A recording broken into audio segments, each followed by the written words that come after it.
Who's at 10?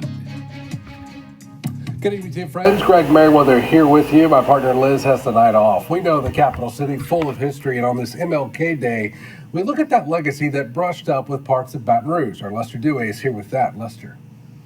Yeah, Greg, last year, 99-year-old Martha White, who was instrumental in the 1953 Baton Rouge bus boycott, died. But family members say her and others' actions here in Baton Rouge served as a model for the Montgomery bus boycott. Murals around Baton Rouge pay homage to our local civil rights leaders of the past and the events that helped change history forever. Dr. King, when he looked for a blueprint for the bus boycott, he visited Baton Rouge and saw what the organizers had done here on the ground. Take, for instance, the Baton Rouge bus boycott in 1953. Back then, African Americans gathered at the old state capitol to boycott segregated public transportation. So even if there were no other people on the bus, all black people had to sit to the back of the bus.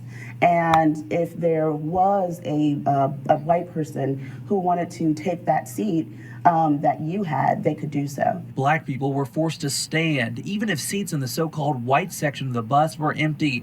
The few African Americans who owned cars helped get people to and from their jobs. So when you look at the bus boycott here, you hear names like Jemison, right? You hear names like Smith. But a name that's often forgot about is Miss Martha White, who sat on that bus, right? And it was the first example that we had here locally of doing that. According to her family, White was only 23 when she refused to give up her seat on a bus reserved for white passengers.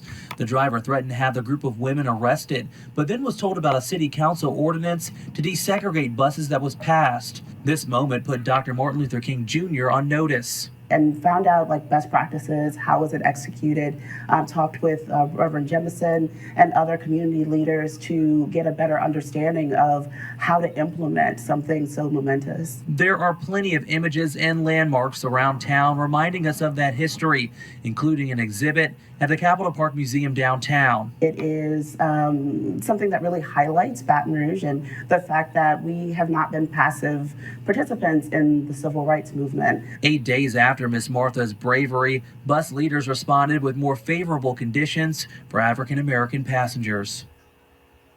Now, if you'd like to visit the exhibit at the Capitol Park Museum, it's open Tuesdays through Saturdays. We'll have more information